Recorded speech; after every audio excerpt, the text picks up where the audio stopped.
virtual Roots Tech has expanded the reach. But for those of us that love this, it deepens the reach. Yeah. It's what keeps me on track. So how does that play into the strategic planning for the future?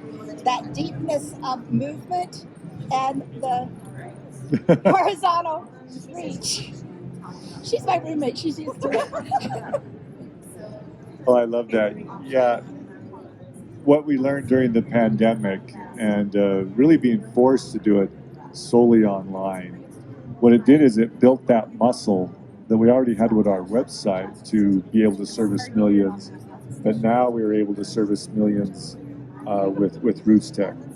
So I love the words that you use. There is the reach that we had, but this year, for example, we're not looking to go from 3 million to 4 million to 5 million to 10 million.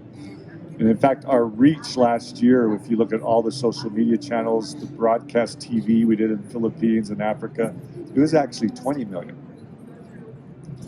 But we wanted to do exactly what you just said. We wanted to go beyond the reach, but actually get to the depth of that.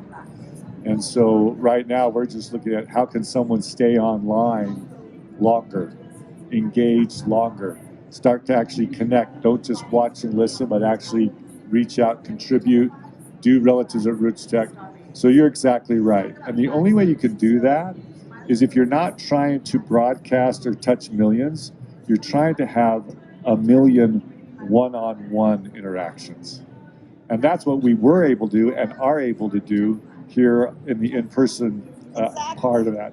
It's how many one-on-one. So we never ask, well, how many attended? That's so secondary, if even a low priority.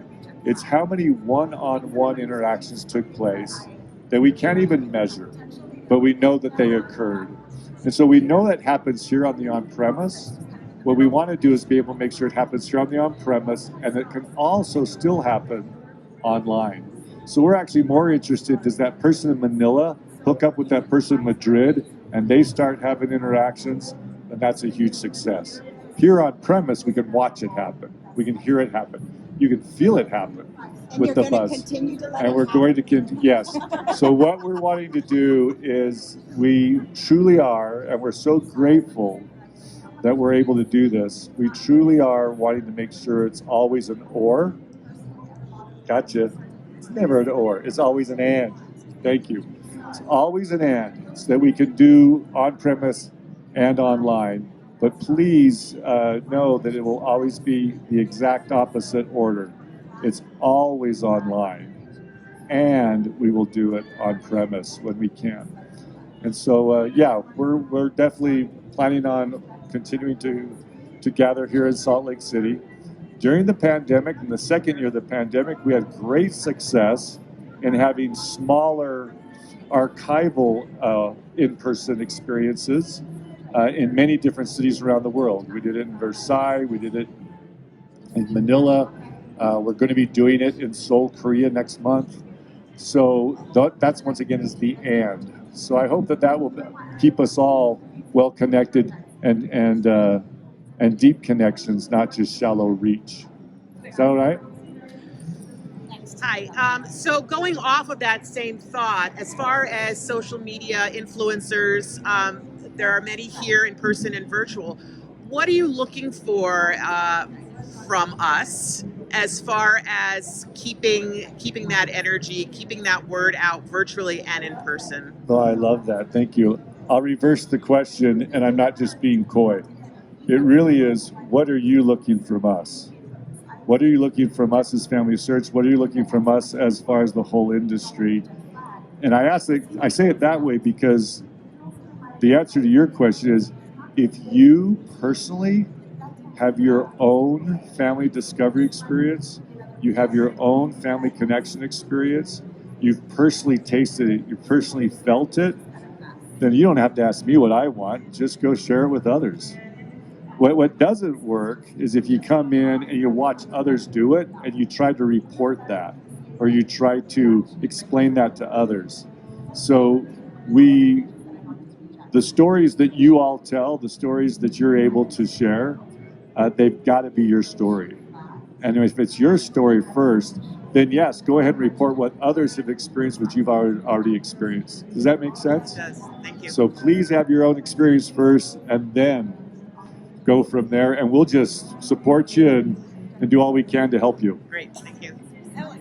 So there is so much content, both here and online, and the online stuff is still available. What are some of the highlights that you hope, maybe not a specific talk, but what are some of the things that you hope people will learn as they spend time in these resources? That's a fabulous question. So I'll answer it in two ways. First, we hope it's more, we hope what you feel, because there's a spirit to this work. There's a feeling, there's deep emotions of joy, connection, belonging, goodness. So if you feel that, then touchdown. Learning is one way to feel that. Then there's other ways to feel it as well.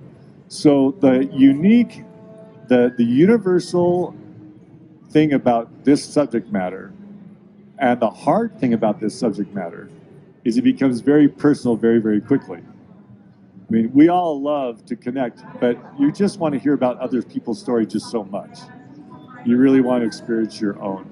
So we really hope that everyone discovers something new about their own family.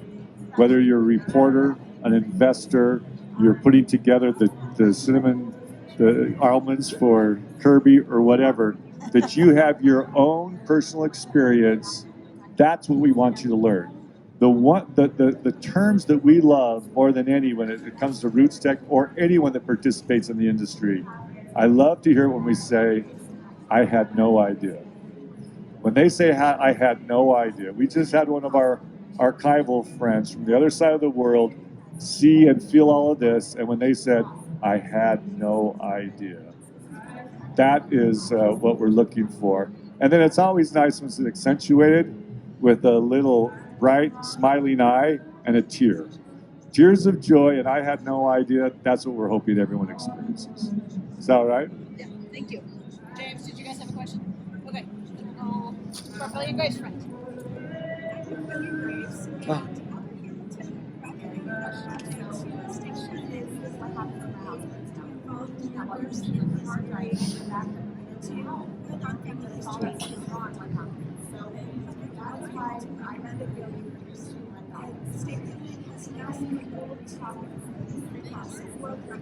Oh, wow.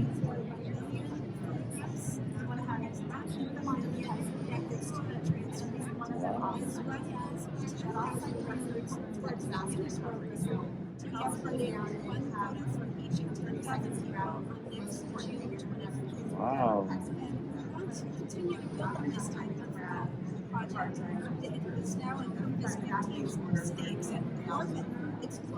Okay.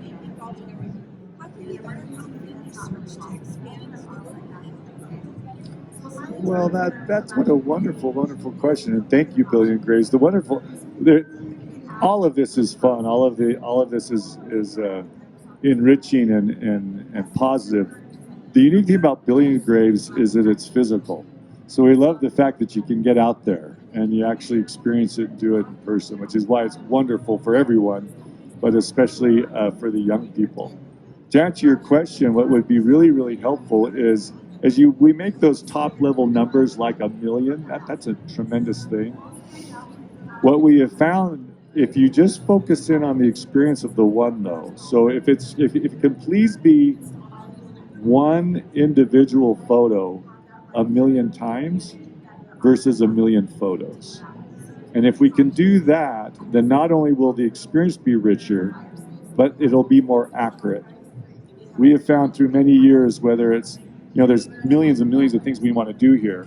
If you're always pointing towards that top level number, sometimes that becomes the goal. And instead, if you focus in on the one-on-one experience, that number will take care of itself. Does that make sense? It's a different mindset and motivation, but it really drives a much more accurate and rewarding work. Yeah, and you'll get the million. Yeah.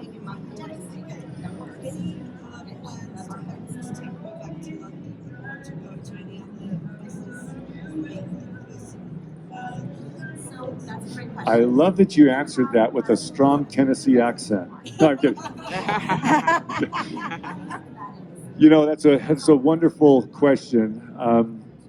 RootsTech is one of the unique ways or unique channels in which we can experiment. We've been so blessed that this is a place where we can do things where we've never done before. And going to London was one of those. And going to London was quite successful. So we will go and do the event where we know and are impressed that it will be successful for all the audiences. So for example, we've now had great success for our archival and record custodian audiences with these in-person events I mentioned. So I know we'll be doing that and we'll be multiplying that a lot. We've had consumer events in Mexico. We did it for 4 or 5 years, both online and in person. We did it in London the 1 year. And that all of the stars need to be aligned just right to make sure it's successful for everyone. It's always successful for 1 or 2 audiences. The nice thing about the Salt Lake event, it's successful for all of the audiences. Whether those audiences are our industry friends, the media and influencers, the archival community, the incredible patrons, the professional genealogists, members of the Church of Jesus Christ of Latter-day Saints, and those who aren't members of the Church of Jesus Christ of Latter-day Saints, those that are from Nigeria versus those who are from Nevada. Salt Lake and this event meets the needs of all of those.